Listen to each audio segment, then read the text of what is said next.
Hello, everyone, and welcome to Virtual Coffee Lunch and Learn Edition. Virtual Coffee's mission is to be a welcoming tech community that allows room for growth and mentorship at all levels and to create meaningful opportunities for learning, leadership, and contribution for everyone. To find our code of conduct, events, or learn more about us, you can check out our site, virtualcoffee.io. We're really glad to have you all here with us today. And I especially want to thank our presenter, Rachel Kaufman. Today, a little bit about Rachel. Rachel is a self-taught software engineer who's been working in the industry for 3.5 years and lives in Washington, D.C. with her husband and many plants. So thank you, Rachel, for your talk today on how to bend Bash to your will. And I will hand it over to you now. All right. Thank you so much, Becca, for hosting and for Virtual Coffee for having me. I'm a relatively new member to the community and have really enjoyed the conversations I've been able to be a part of. I find it pretty difficult to make the live sessions, but the Slack has been really great, and I'm really happy to be here. So I am going to share my screen. Hopefully, I do this correctly. Okay. So, like Becca said, hopefully people can see my screen. I'll Yep, assume we can yes. see it. Okay, great. So this is Ben Bashir. Well, I don't know why I chose such an aggressive sounding title for this workshop, but essentially we're going to be talking about a few ways to make the command line fun and not frustrating. This is one of my absolute favorite topics. Many of my coworkers, I notice, sort of only do things on the command line if they sort of have to. And I feel like it's a really good skill for a software developer to have to be able to work in this sort of text-based environment. This is an advanced beginner talk, so hopefully you have some sort of experience with Bash or Z Shell. They're basically the same. Most of the things that I have that I'm going to be talking about for this talk work exactly the same in Z Shell. Um, Confession, I actually use fish on some of my computers. Um, that's a whole other topic. We won't go into it, but if you use like a weird shell like fish or corn, some of these things might be a little different. Um, and if you are beyond advanced beginner, I hope you still find something useful here. If you don't stick around for the discussion, we'll have sort of a freewheeling discussion at the end that maybe I can learn from you, because again, this is one of my favorite topics. Okay, so today I sort of broken this up into three grab baggy categories. Basically, things that no matter what kind of software engineering or data science or DevOps or whatever you do, we all kind of need to do these things, right? Like we have to rerun commands that we've run in the past. We need to know how to use history. We have to move through directories. No matter, again, what specialized programs you're using, we have to do that. And of course, customization, we want to have colors that we like looking at. We want a cool prompt. We want all that stuff. This is me. I'm going to be teaching, like Becca said, I'm a software engineer at a MarTech company. I always stop at the petting zoo. I love baby goats and other baby animals. Visit me at readwriterachel.com. Check out the QR code. Um, yeah, that's basically it. What I'm not a Bash expert, actually. I'm someone who's really interested in it. I'm the kind of person who wrote an entire blog post about custom Bash autocompletes. So if that's the kind of thing that interests you, you're in the right place. But I'm not like, I haven't been doing this for 50 years. I don't know everything. So why are we going to learn this at all, right? Like, isn't Bash, we have mice, we have icons, we have GUIs. Why do we even need the command line? Well, first of all, for a lot of software development, there's a lot of things that you need to do on the command line, even if it's just sort of running your build pipelines. I didn't check. There's probably a VS Code extension that will like trigger your npm run build, but for most people, it's going to be easier just to type that in. So if you have to use the command line occasionally, we might as well make it sort of comfortable and fun to use it. Um, Also, if you have to log into a computer that you don't physically have access to, you're going to need to use the command line. Your AWS instance will not have a mouse attached. Bash is really, really old, like 50 years old. And so there's a lot of documentation out there. If you're the kind of person who likes Copilot, I guarantee you that Copilot knows more about Bash than it does about a weird VS Code plugin or some Git GUI or something like that. I saw in a Slack, it may have even been Virtual Coffee. Someone was asking for help with Git and they used some, Git GUI. And the person said, look, I would be able to help you if you were using the command line, but I have no idea what random sequence of buttons you need to press in this program to do what you're trying to do. So, in some ways, Bash is like Latin. It's the lingua franca. It's arcane and weird and hard to learn in some cases, but if you speak it, you can communicate with anyone. And also, sometimes it's actually faster. You can do so many different things with Bash, or with the shell, I should say. Um, many programs are designed to do one thing, right? Microsoft Word is designed to read and write documents. Photoshop works with pictures. You can do pretty much anything you want with the shell because you're just sort of chaining commands together. So in addition to being like Latin, it's also like the duct tape of the computer. It's not pretty sometimes, but it does work. Um, duct tape, Bash being duct tape is one of the reasons why this presentation is duct tape themed. The other reason is because when I logged into Google Slides to start making this, it was the very top theme. So I hope you haven't seen like 4 other presentations this month that use this theme. There's one last important reason to learn how to use Bash, and it is dinosaur parks.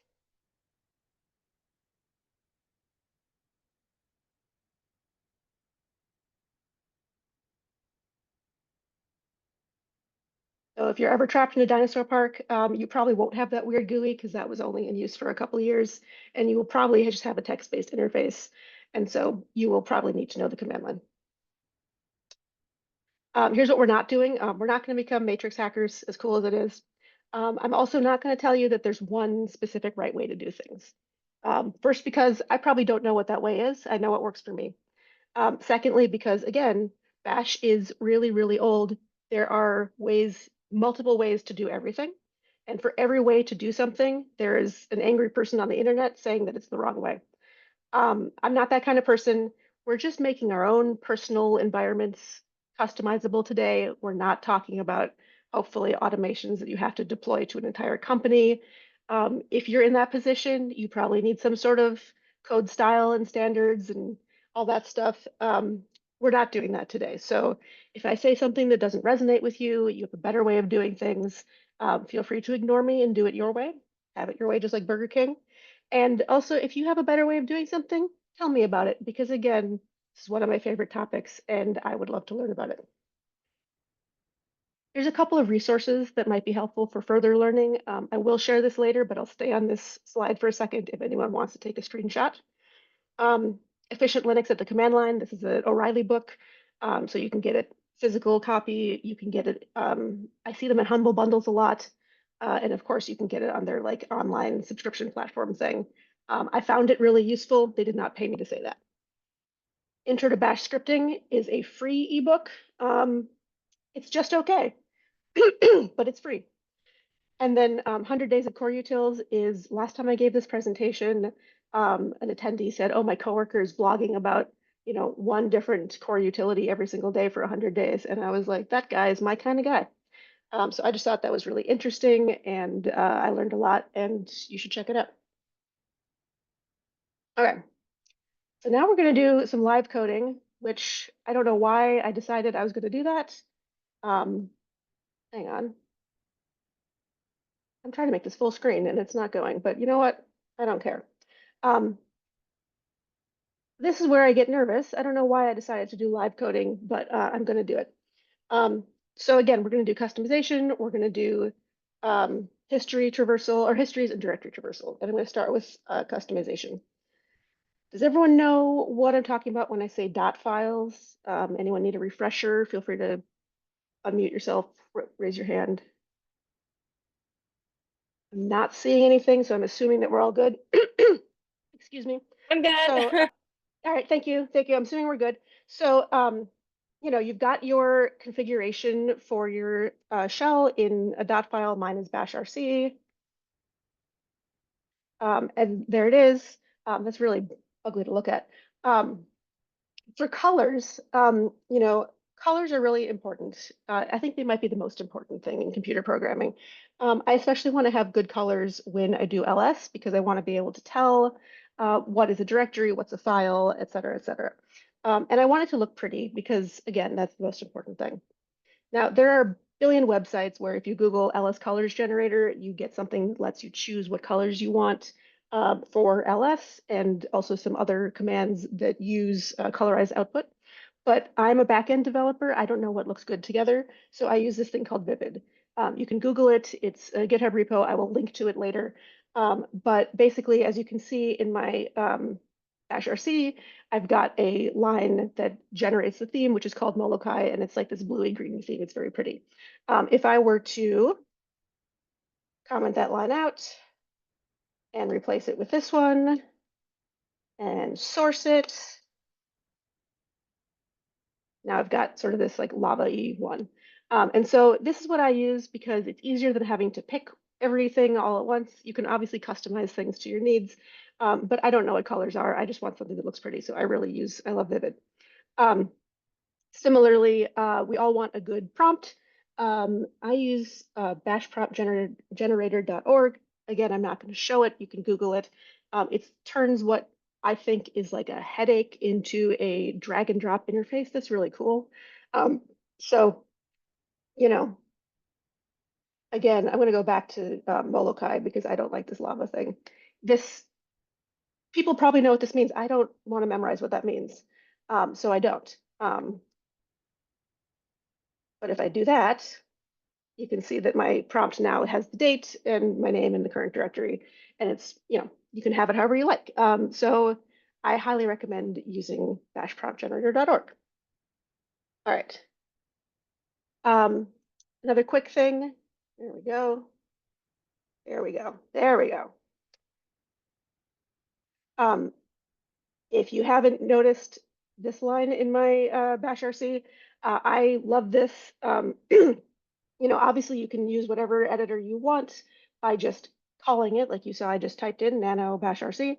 But in situations where the editor opens automatically for you, such as git commit messages, sometimes you notice that. On many of my computers, it defaults to Vim, and I'm sorry, I'm just not going to do that. I do know how to exit it. I don't want to have to learn that. You can set your editor to whatever you want. You can also set it to Vim if you want. That's your thing. But I love just setting this variable. It was one I didn't know that you could do until recently, and it made my life a lot easier. Um, if you're using multiple computers, you probably want to keep your dot files in sync. This is something I haven't dealt with personally, but I found a great blog post on how to do it. So if you have not done that, again, I will link to that later. All right, so history. Bash has history.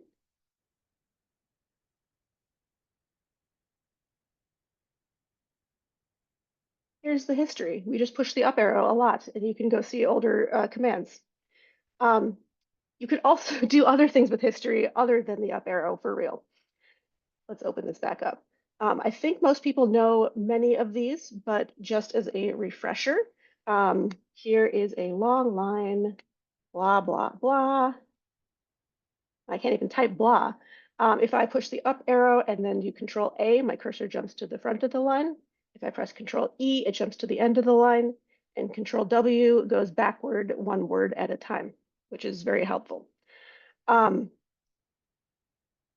One tip that I think people know less about is the double caret. I cannot remember what the official name of this is. This does work in both Bash and C Shell. It fixes one instance of a typo to something else.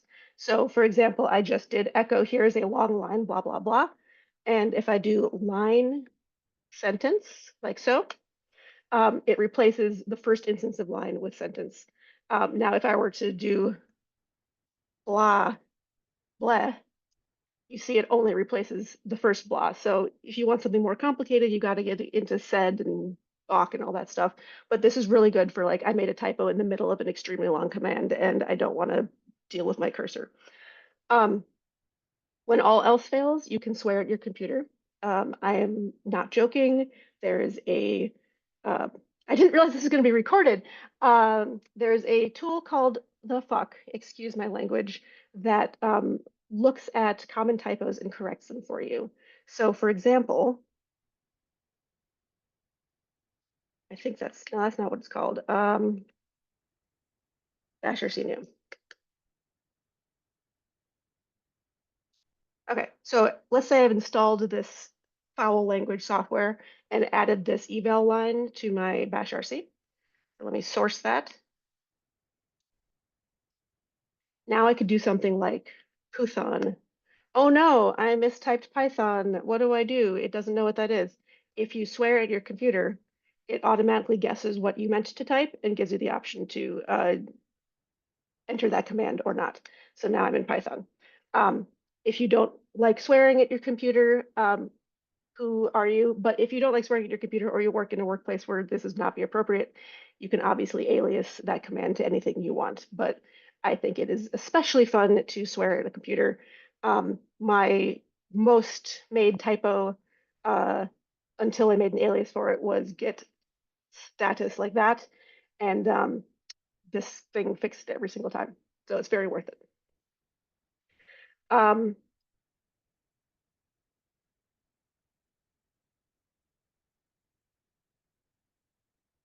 nope, that wasn't it. History trick, single. Okay. Couple other things with history. I'm just going to show this file and then I'll demo and then source it.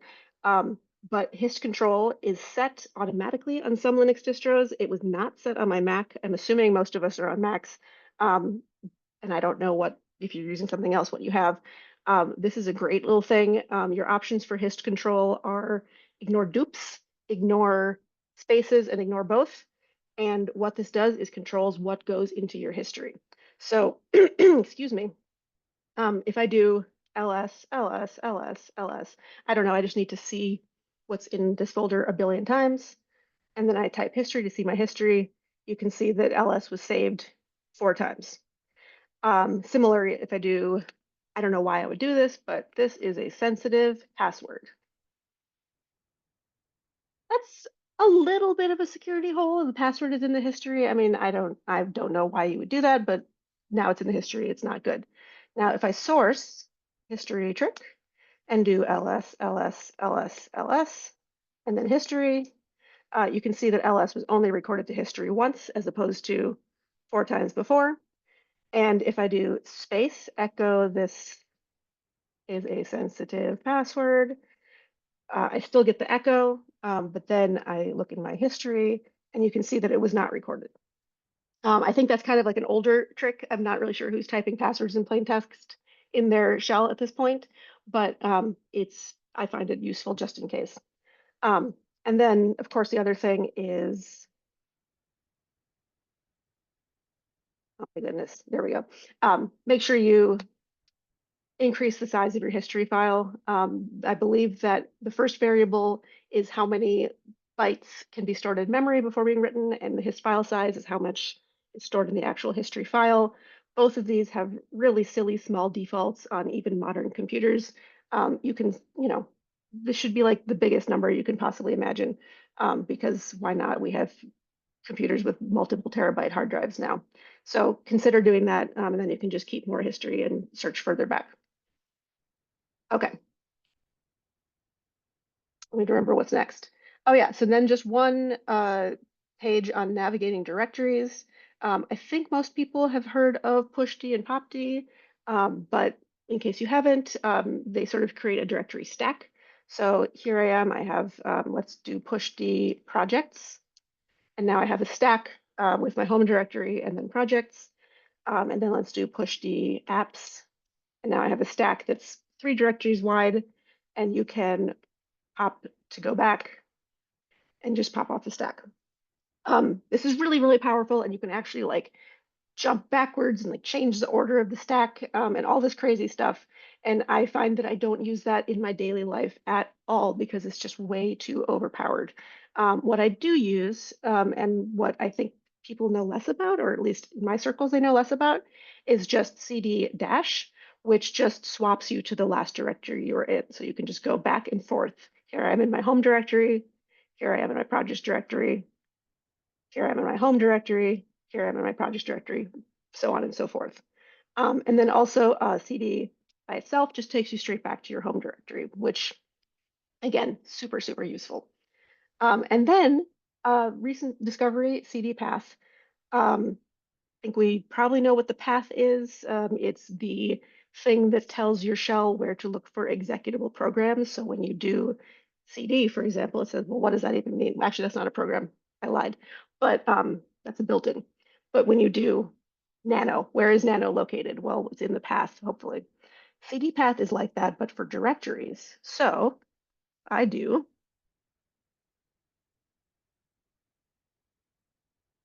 this is what it looks like. You set it just like your path variable. I've got an empty space at first, which is going to refer to the working directory, separated by colons, just like your path variable, and then anything you want. So let me just make sure that I haven't sourced this yet because I was messing around earlier. Yeah, I want to empty that. Okay. Okay. So, excuse me. Let's say obviously the normal behavior that we're used to. Let's go to projects. And here we have apps, games, and music. Let's go to games. And then that doesn't work. Of course, that's what you're expecting. However, if you do, okay, and then I do CD apps, it jumps right there. This is super, super powerful. It can speed up how you move through your file system by a ton. The two caveats to this are if you have folders that have the same name in multiple parent folders and they're both in your CD path, that can get confusing and you end up having conflicts the same way that if you have multiple copies of an executable in your different folders in your path, that gets confusing. So be careful with that. And some people say that this is dangerous for scripts. So if you use a lot of bash scripts and you're seeing problems, just reset that CD path. But I find it really helpful, and it's a tip that I haven't seen other people using. So that's basically it. Goodbye. Okay, so I hope that you learned something. Maybe not, maybe some things you already knew, some things you didn't. I don't know, but I'd love to hear your feedback and we can have a discussion. But feel free to say hello at my website. And here is that slide that I promised again. And at some point, I'll put in the chat the link to all of these resources that are not in QR code form so that people who prefer to click on things instead of taking pictures can do that as well. This is great, Rachel. I Thank know, like you. I came from a boot camp background, and I feel like these are the tips and tricks that are super useful that I don't know if I missed it or didn't understand it when I was being taught it, but like this is can be really incredible. So I appreciate that. I'm gonna go back through. I'm hoping that you'll share our slides or your slides, and then I can put those in Slack as well. I So can I do can that. brush up on all those things. Um, anybody want have questions for Rachel? Want to know more about her workflow or how she implements these in her day-to-day work, or do you have tips that you want to share? Joe, I'm curious about EZA because I have also heard that that's the new LS, and I have not played around with it myself, but um, that's like you're not the first person to mention that, and I would love to know if I should be switching to EZA. I mean, it's not really a big deal to switch to it because like all I did was I just basically Yeah, you installed just, and then just alias it to it, but yep, it's just real pretty. it's pretty. Yeah, it's just nice because it just organizes things better into columns, and Oh, you can even have it show little icons and stuff. that sounds like what I need. I'm going to do that as soon as we get off this call. Yeah, let me see. To use tabs or spaces while writing bash file. I don't care. Again, like if you're doing this for your whole company, you've got to pick something. But if you're doing it for your, I mean, I was using a fake account that I created for this workshop, so like you can't see all my personal files and all that stuff. My actual bash RC is a complete mess, and I would never share that with anyone. So who cares? No one's going to see it. Joe shared this file in the chat. Yeah. Mm, Oh How my God, about you the share that? That icon. is so beautiful. Oh, beautiful. Yep, I'm going to Joe, do switch to you this want to right talk away. a little bit about that just for the sake of the video? What are you Mm. sharing? Oh, I basically just shared a screenshot of me using the EZA kind of replacement for LS in just one of my directories. And it shows, how it separates the columns really nice. You can configure which columns are shown, which ones aren't. I don't know if you noticed in there, it even has a little column for Git. So that will even show like little flags based off of its, a tracked file that's got some changes that aren't committed yet, or if it's an untracked file, or all those other little fun Git statuses. So for instance, like next to that Git modules folder, you see there's an I there showing that it's ignored. Mm. Yeah. And there's cute little icons. I'll just there's like a little lock file, a lock icon for the lock file. There's folder icons for folders. There's a dumpling, which I'm not sure what the dumpling is for, but it's Oh, great. for bun. Oh, that makes sense. Yeah, Oh, there's the dumpling. Oh, it's so cute. yeah, yep, this is great. I don't want to share. Is this private information or can I share this image? Oh, you can share this image. It's just it's the directory contents of my portfolio site that's on my GitHub. So All right, so now Oh, everybody perfect. gets Now to we can see it. see. Yeah, and I Yep, just love did you you said it was pretty and it definitely is. Do you choose the colors or are those like standard?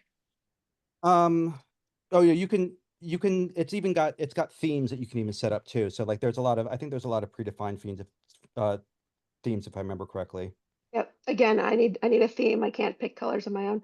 And I'll just point out for the people who are watching the recording that he's aliased it to LS. So there's no like you don't have to memorize anything, you don't have to change anything. You just do what you're normally used to doing, and you get this beautiful new program instead.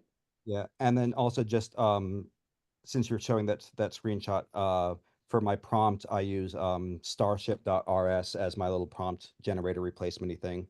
And it will dynamically, so you see all that crap in the brackets, like, like all these different versions and stuff like that. It will show versions of like what active tools Mm. you're using if you're using some of like those version managers. So like, if you're using a certain version of Python or Ruby or Node or whatever, it'll show that in the command line. Is really useful for people who have to switch between versions for different projects. I love that. Yeah, for sure. Let's see. Arvind has a themes list in the chat. Very nice. That's super useful. Very cool. There's some good ones there. We'll try and include that in the description in the YouTube video as well. Yep. Anything else anyone want to share or questions that you have for Rachel?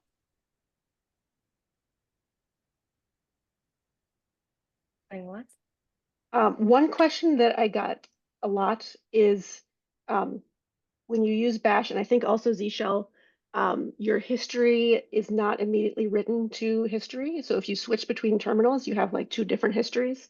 And when you close the terminal, it's finally written. And in the link that I shared to the GitHub gist, there is a way that you can get around that so that you can always have history immediately accessible. Um, Funny story, I mentioned this to someone and he said, "Oh, I don't want that. I use two different terminals on purpose because I don't want them to get like clogged up." And so obviously, if you're not that kind of person, don't do it. But I really like to have everything immediately accessible. And also, again, I use Fish, which just does that by default. But again, that's a whole separate story. What are some of like the top benefits you think to having that history accessible?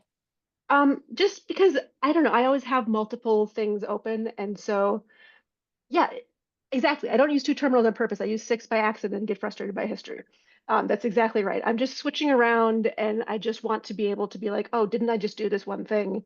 And if I press the up arrow or try to search in the wrong window, it's not there. Yep, Control Yeah. R to search, but only if your history exists in the terminal that you're in.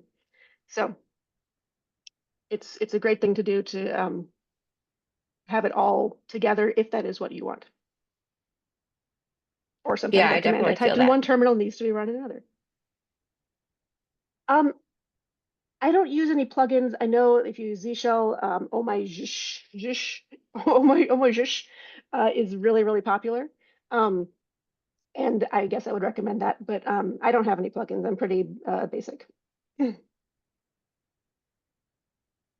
Does anybody else have plugins that they use or find Yeah, useful? I'd love to know.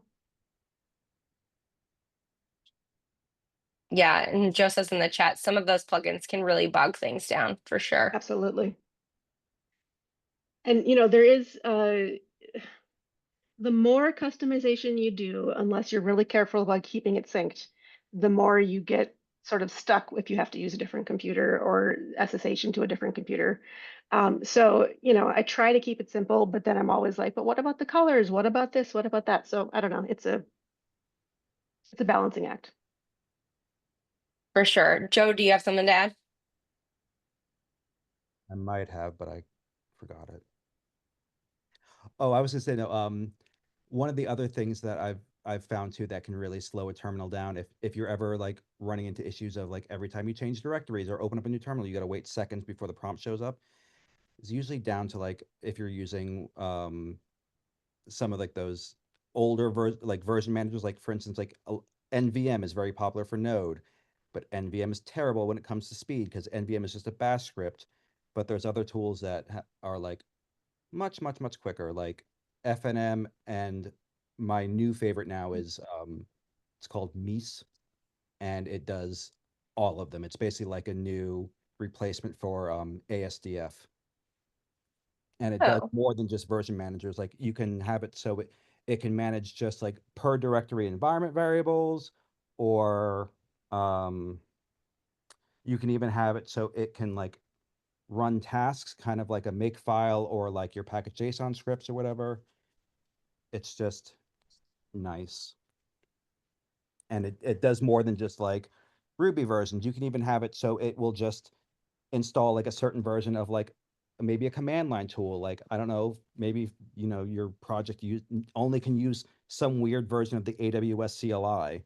You can have Yeah. installs that version of that and use it while you're in that directory. Wow. Mhm. And it doesn't slow things down. No. I'm gonna have to check that out. it's awesome. We've got some more things in the chat that I just want to make sure that I surface here. Arvin says he mostly uses Bash script for automation tasks with Jenkins, Ansible, and Docker Compose files. That was the good old days for me. I feel like we all Yeah. have our good old days stories. It doesn't even matter if you just came into tech like a couple months ago. There's the good old days for everything.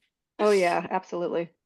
Yeah, my bash scripts are very basic and like babyish, but they're just so powerful. You can do so many things with them.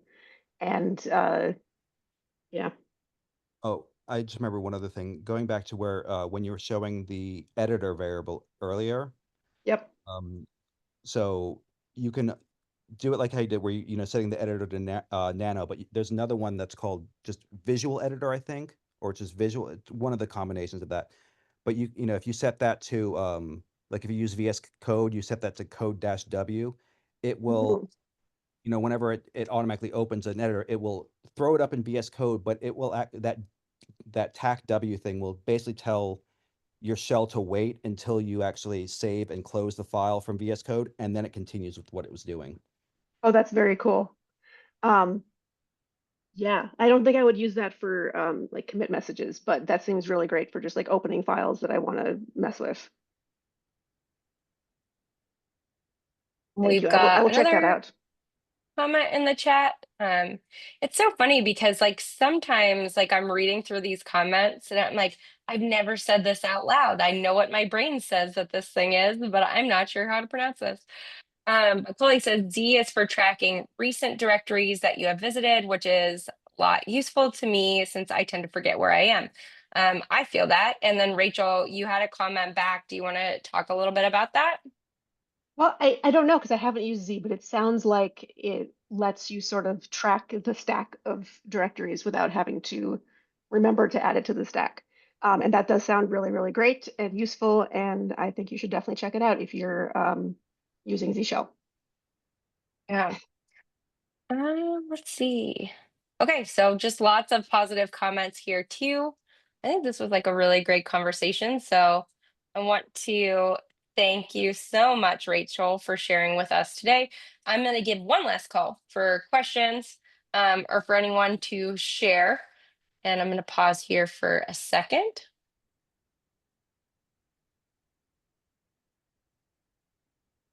Okay. All Thank you so right. much for having me. It was a real pleasure. Thanks so much. And that is it for this Lunch and Learn today. Thank you all for being here. Feel free to ask any questions or leave a comment, or let us know like what questions you have for Rachel. This was an excellent presentation and I am happy to have hosted it. We will see you all at the next virtual coffee event. I started my treadmill accidentally. And thank you all. We'll see you later. Thanks, Becca. Thanks, everyone.